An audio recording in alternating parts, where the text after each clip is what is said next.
Good morning, everyone. So, I was thinking about the worst manager. I don't mean the one that harassed me, but the worst manager I encountered there at that job. Her name was Kay, and I might dare say one day her full name, because rumor had it, and I don't know if it's true, but when I was looking for references from other long-term staff there, one of the managers who was trustworthy, Dave, he told me later that she got in trouble for doing crack at work, apparently. I don't know anything about that. It's not my knowledge, but that she lost her job for using drugs on the job. But anyway, aside from that, my experience with her was that she put people in extreme danger.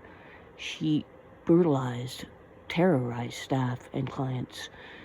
She ordered one staff and a new volunteer, a very young, fresh out of college kid, to open the locked door of a client who had taken off because they had such a dangerous client, or guest rather, who had taken over their room and would not leave, and they were terrified of this person, and the person was hiding in their room. He took off out of the house and left the volunteer and the staff to deal with it, which happens all the time, and you just deal with it.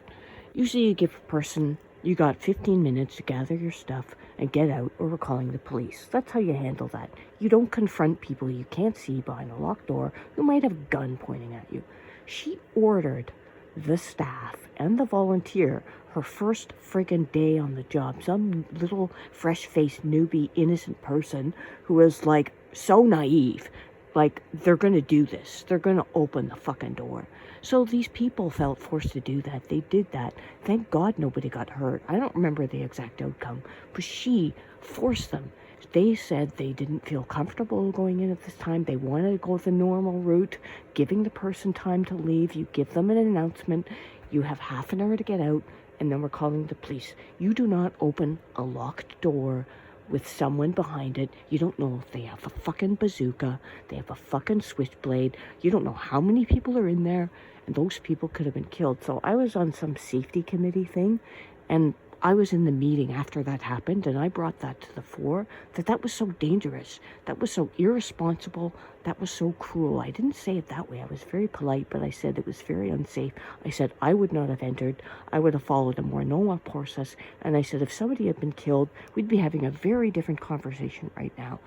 And if looks could kill, I tell you, she looked at me with like if I can slit your throat right now, I would leap across this desk and do it.